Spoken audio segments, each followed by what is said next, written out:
my goodness! Holy sh!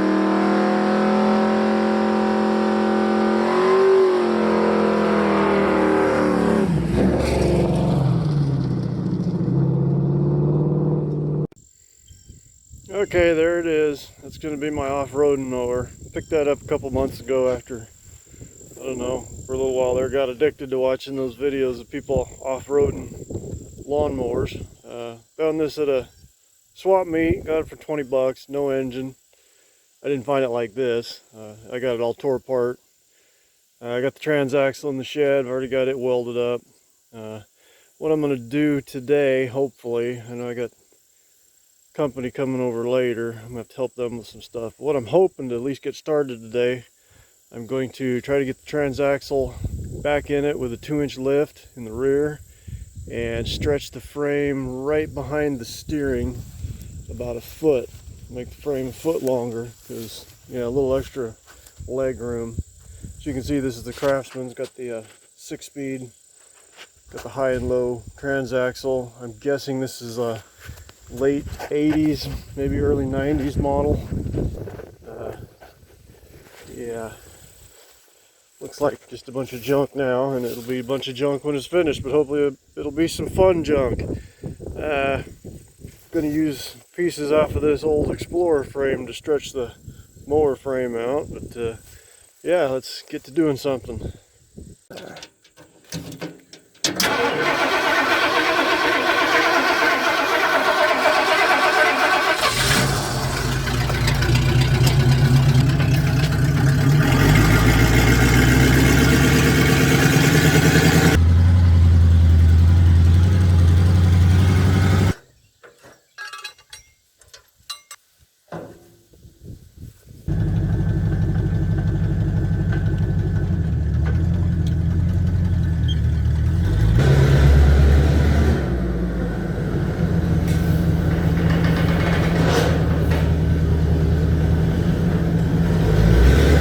Okay, so I'm not sure what, in addition to stretching the frame a foot right here, I'm also going to unbolt the front axle and move it clear to the front of the frame. The steering on this is seriously messed up. You can see there that tooth is gone. And yeah, there is just, these front tires are just at all sorts of weird angles, telling me these front spindles are probably wore out. I'm not sure what front tires I'm going to use on it. I'm trying to use what I got on hand, but I think for the front I'm probably just going to go ahead and rebuild all the spindles. Use some 1-inch spindles, trailer spindles, and hubs that I'll get from Surplus Center. They're cheap enough. I'll have a 5 on 4.5-inch bolt pattern like my rear will. As you can see, yeah, there's some serious repair hackery going on this, but who am I to judge? That's kind of my MO. I'm going to go ahead and get this front axle pulled off, just so I'm not wrestling with that. And then, yeah, I'll probably have to remove my belt clutch setup there before I cut the frame right here. Okay, so after pulling the front tires off first, I found that, yeah, the spindles themselves aren't worn, and they're not really anywhere in the steering knuckles either. I don't know if it's showing up on camera though, but this spindle's definitely bent. This one may be a little bit, but yeah, this one I can definitely see it. Like I said, I don't know if it's showing up on camera, so there might actually be hope for salvaging this. I'm thinking I'm kind of liking this axle instead of a cast iron one, because I might widen this out depending on, yeah, what, like I said, I'm not sure what tires I'm going to use. Depends on kind of what falls in my lap at a swap meet or something. I'll have to get the rear transaxle in first and yeah, get the frame back together and just kind of see what it's going to take to make it run fairly level. So, okay, after some lengthy thinking and measuring and more thinking, I've decided instead of adding the extra length in here, I'm just going to add it on the ass and then move everything back. Initially I was hoping to, yeah, by doing it here I was hoping to not have to deal with re-drilling all a bunch of holes and stuff, but honestly, by the plan of adding the 2 inches of lift in the back, I was gonna have to re-drill everything anyway, most likely. So yeah, if I just add, I'm thinking maybe now only 10 inches on the back, and yeah, bring the transaxle with it, obviously. And yeah, instead of making 2 welds, all I gotta do is 1, and then yeah, I think it's just gonna be just as easy by adding onto the back and re-drilling all the holes for the linkages and shifter plate and all that. So, and I may not even use the Explorer frame. I found this chunk of metal. I think it ought to do most of what I need. I might have to fill in a couple of blanks. Okay, here's the first part of the process. I had a 10-inch piece of this rectangular rectangular tubing. Sorry, I'm kind of tired. Yeah, I took one 10-inch piece of that, made 2 of these out of it. And next thing I will do is I'll use this here piece of 3/16, and it will start here and kind of taper down to account for the 2-inch lift. And I'll probably bring a taper out to here before I bring it back. It'll give me some room to make some sort of protection around the back side of the transaxle and a tow bar of some sort. So,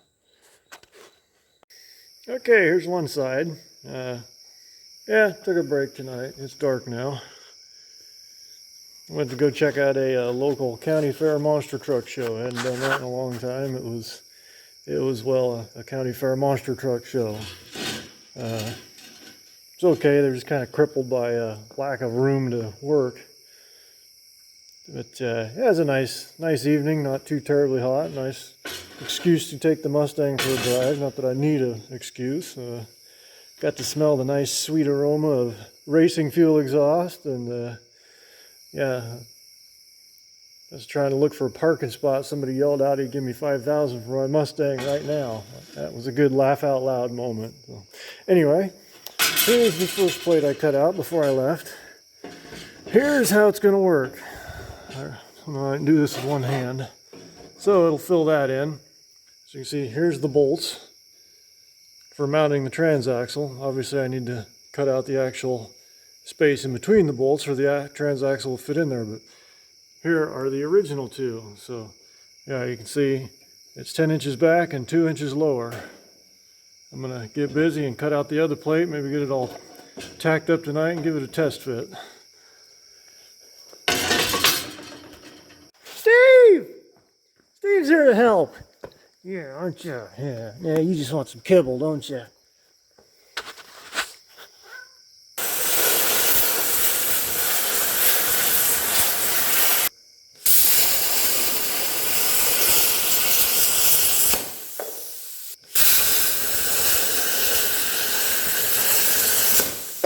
Two lift kit frame extension plates. Okay, so earlier before I left for the monster truck show, I carefully measured out where these holes needed to be based on the original holes, and then adding 2 inches, using this 90 degrees here as a reference. I don't know how. Before I left, I knew I had one of them off somehow, and I double and triple checked my measurements, and I still couldn't figure out what I'd done. Apparently going to the monster truck show inspired me. So when I got back, I came up with this better idea. Now this plate here that I've cut out, this corner here represents where it's going to fit in here. So basically I scribed a 2-inch line across here, and then yeah, squared it up based on that 2-inch line and where the original frame ends. So now that will get where my 2 holes need to be. A transfer punch. So yeah, I think the other one I'm probably going to have to, yeah, I clamped it up there and checked it, and yeah, each one of them, they're both off. So yeah, math's not my strong suit anyway, but somehow the monster truck must have inspired me to come up with this idea. Sometimes, yeah, you got to walk away from a project and think about things for a while. Sometimes you don't even really have to think about it. Just walk away and come back a day or 2 later and a new idea might pop up in your head. Okay, so I went ahead and clamped the one on there that I'd already drilled just to see how bad it was off. Front one is pretty close. It could maybe use just a little hogging out, but yeah. The rear one, that's where I really went wrong. So yeah, I'll have to hog out the top of that hole right there. But it'll be okay. Seems like that always happens. Whenever I try measuring, I always goof it up somehow. Anyway, it'll be okay. And yeah, this little arch here, I'll plasma cut that out to clear for the axle housing of the transaxle. Steve, buddy! Okay, there they are, tacked into place, ready for a test fit.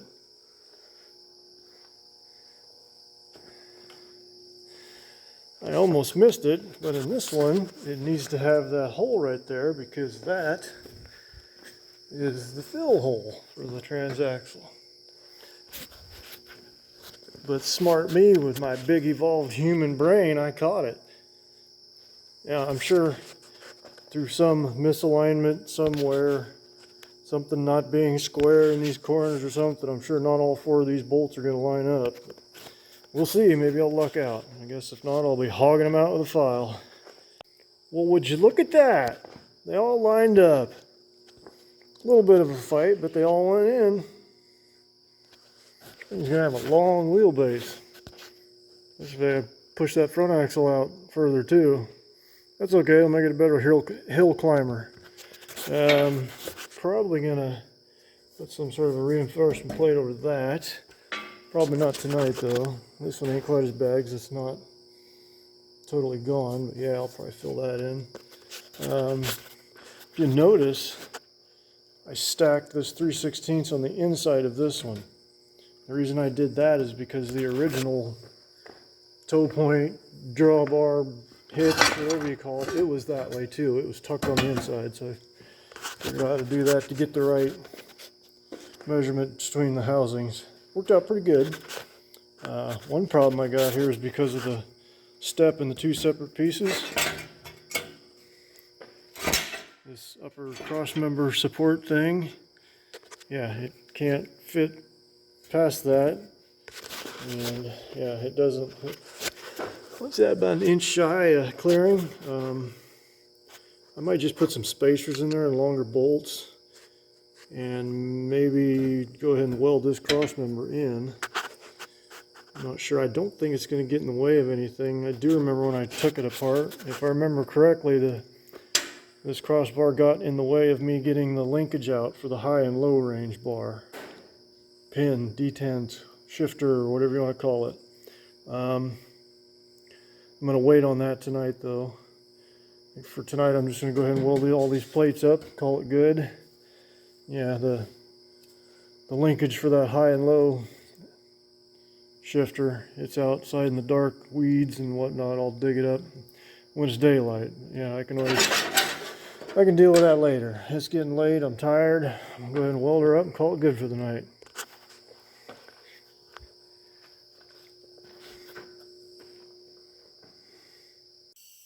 So it's been a couple weeks. A few days ago, went to a big swap meet down in Springfield, Missouri.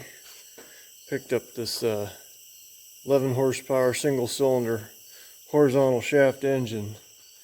Kind of wasn't really what I was looking for. I was hoping to get like a V-twin Vanguard, but found this. The guy had 5 of them. I picked this one out as being the best because it actually had some compression when you turn it over by hand. Got it for a pretty good price, so I can't really bitch. I'm going to mess around here, see if I can get some spark and maybe get it to run.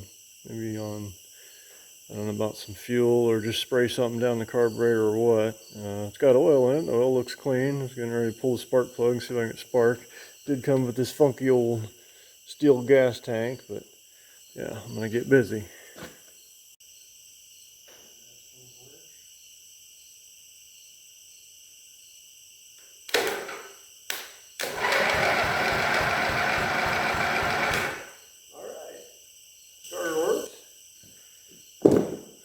Okay, I got my little spark dewbobber on there. Let's see if it shows up.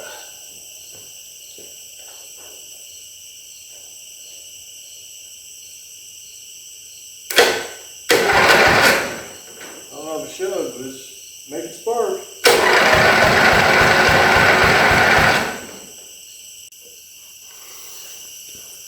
Okay, so just a little bit ago, I didn't have stem rolling, but I pulled the spark plug off. Dripped a little bit of oil in there, hoping to get a little more compression. Cranked on a little more, and by dinking around with the choke and the throttle over there, I actually did get it to cough a couple of times. So I'm going to try dribbling some gas down the carburetor, and we'll try it again while I can ground. A little petrol. And I got this clamp to the table, it's kind of sketch, so this might make for some good comedy.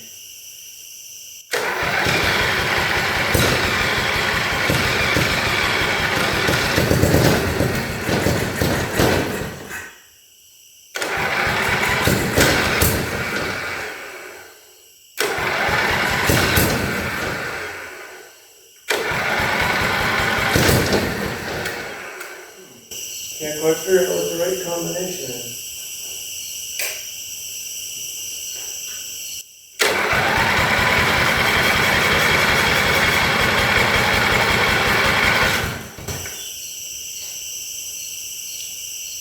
Yeah, there, that time with the choke off and opening up the throttle all the way, it's spraying gasoline back out of my arm. Makes me wonder if I got an intake valve stuck open.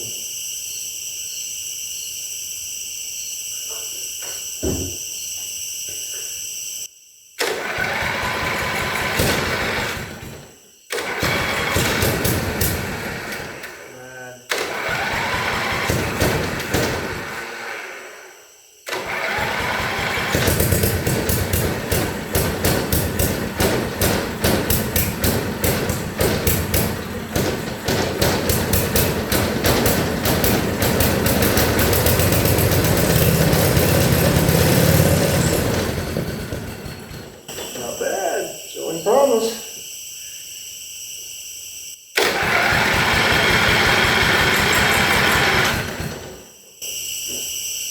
Started more to get hot.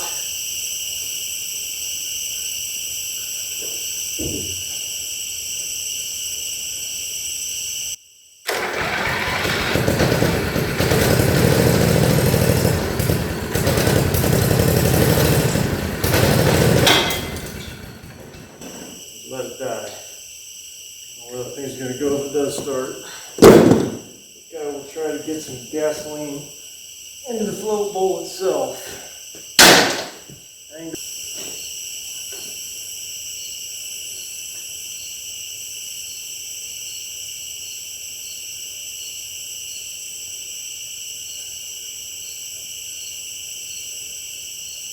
Acted a little sluggish there at first, but once you started getting a little heat in it, it was lightening up. I'm not sure though that, yeah, choke, no choke.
Okay, I'm going to do something a little different for my mud mower. I know most people, the vast majority of people, use ATV tires.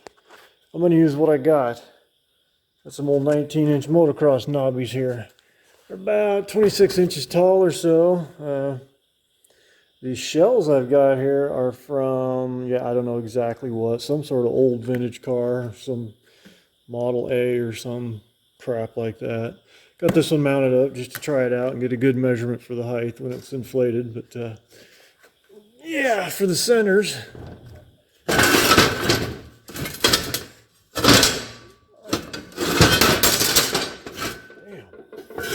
got these Ranger wheels that I'll have to make, some filler pieces here, maybe, I don't know, 4 or 6 or so, and put that Ranger wheel in. What I'm also going to have to do, these are my hubs. It won't index into the Ranger center, so I've got a crappy little lathe in there. I'm going to chuck it up in there and run that down to fit the Ranger center, and then I'm going to drill these holes out. I hate these damn things with the bolts instead of a stud. These studs are out of, like, I don't know, a 2000-ish Mustang. I'll drill them out, put them in there. Okay, so I'm far from being any kind of a machinist. This lathe is just something I picked up years ago without a motor. I slapped some crappy surplus center motor on there, and I can't stress enough how crappy it is, and I'm sure there's guys out there that know how to use this shit that are going to be criticizing how I use it, but it does come in handy once in a while. I think it'll do this just fine.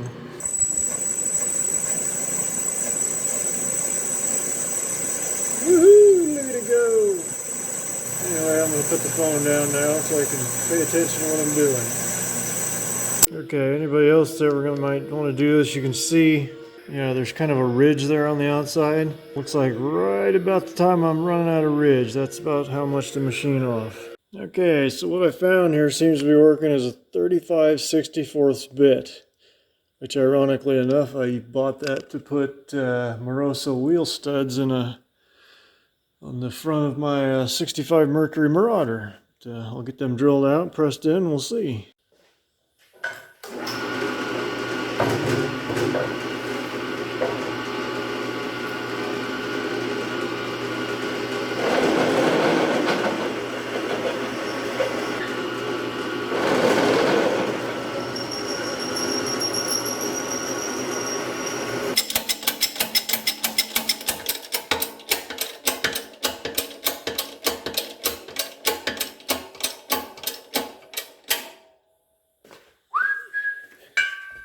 Hey, kitty. It's Furiosa.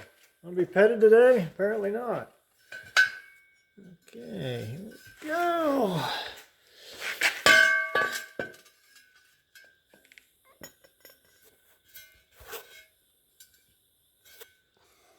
Looks pretty good. There they be. That's pretty damned easy as jobs go.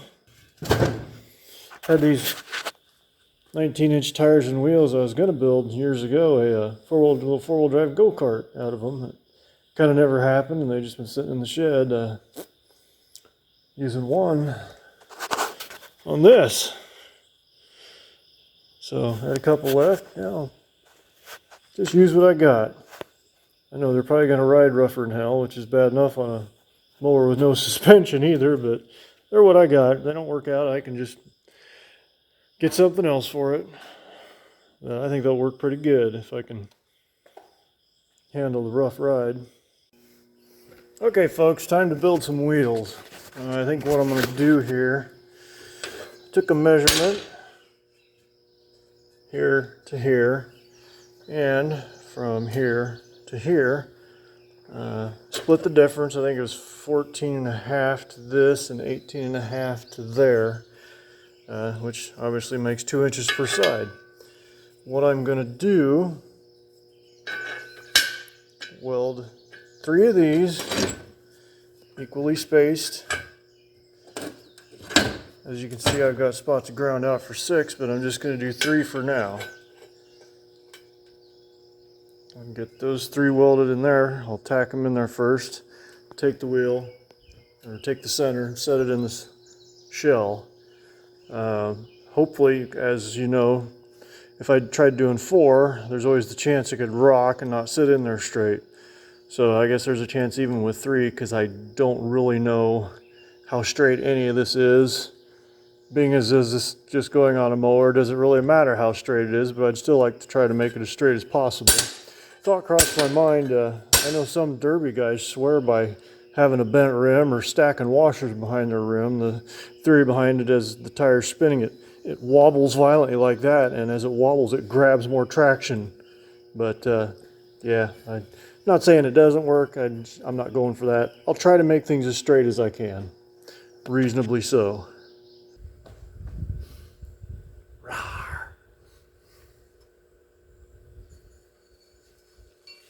Okay, that was fun. I'll show you what's going on here. It's been a while since I worked on the mud mower. Let me turn this around. There we go. Probably been about a month, at least 3 weeks. I decided, yeah, with these wheels, I wanted to reinforce them. I didn't want to just rely on these 6 tabs. So I had a bunch of these cut out, local welding shop, on their plasma table. And as you can see here, I'm welding them in like this to help support the outer edge of the rim. Should give it kind of a unique look too. Yeah, the tedious part is cleaning up all the paint and rust off of here. I'll get some more tacked on there and we'll take a look at how they look. There she be, all tacked up. Has kind of a neat, cool look to it. Kind of a turbine looking wheel. Didn't add too much weight. I think it'll be worth it for the extra strength. Really shore up the edge of the rim there. I'm gonna get her burned down. All welded up and looking purty. Chip Foos ain't got nothing on me. I'm gonna have to start my own custom wheel outlet. Okay, got both tires and wheels on. Took the rear fenders and put them on. Clearance looks just about perfect, I'd say. As you can see, yeah, width sure could be better. But I don't know, there's always the possibility of doing some duals. I'm always finding, yeah, these Model A wheel shells are plentiful at swap meets, and 19-inch motocross tires are pretty easy to find too, so that's always a possibility in the future. I was going to mount up the engine, but I think I'm going to wait until I do the front axle first. Oh, excuse me. For the front, I'm going to run 2 more 19-inch motocross wheels. That's what the Model A wheel shells are for. I'm going to use the centers out of these Space Saver spares, weld them into the 19-inch centers. They're not a perfect fit. I'll have to do a finagling, just like with these wheels. But I think I'm going to use maybe some cheap trailer spindles, and in order to keep enough room, you know, out here for full steering lock to lock, the tire's going to be out here quite a ways, so that'll give me some extra side hill stability. I'm assuming they're going to be sticking out further than the rear ones, maybe not. I'm just going to have to mock things up and see. But right now I'm debating on whether I want to, I'm definitely going to put the axle clear out here at the front of the frame. Longer wheelbase for better hill climbing. I don't want the thing to roll over backwards on me. And yeah, I'm either going to widen out the original axle or just build a custom one. Because yeah, if I just widen that out, the height of the spindles on that is going to leave the mower with the nose sitting up high. So yeah, I think I'm better off just starting with some trailer spindles and building my own axle. I might build in a little bit of suspension too, or I don't know. I'm just still thinking about it. Once I get finalized on what I'm going to do with the axle, then I'll decide where to place the engine. For hill climbing, I was thinking push it as far forward as possible. And I'm even contemplating not running any front sheet metal and just building like a tube structure around the engine for 2 main reasons. One, for the engine's gonna run cooler without having that front sheet metal holding heat in. And number two, where'd it go? This little metal gas tank that came on that engine, I'm just really digging it. And I think it'd be just kind of cool just to, hang it out front here on the tube framework. So I've decided I'm going to name it the CRIPPLER because it's probably going to cripple me, even if it's just temporarily. Machine with no suspension, and then here I am putting tires and wheels like that on it. They're not going to absorb any impact either, so this thing's going to be very rough riding. But this will probably be the last time I work on it for a while. I got other more pressing things to do. Mostly I just wanted to get those tires and wheels on the back so I could at least grab the front end, pick it up and drag it around and move it. So it is mobile at least. So yeah, so far I've stripped it down, stretched the frame, welded the rear axle, and built my rear tires and wheels, and then collected some of the stuff to do the front. Just got to decide what I'm going to do about that front axle yet. That's probably going to sum it up for a while. Got my hubs and my spindles. Boy, them spindles seem way overkill for this thing. I guess the hubs are too, really, but that'll do. And yeah, where'd my tires and wheels go?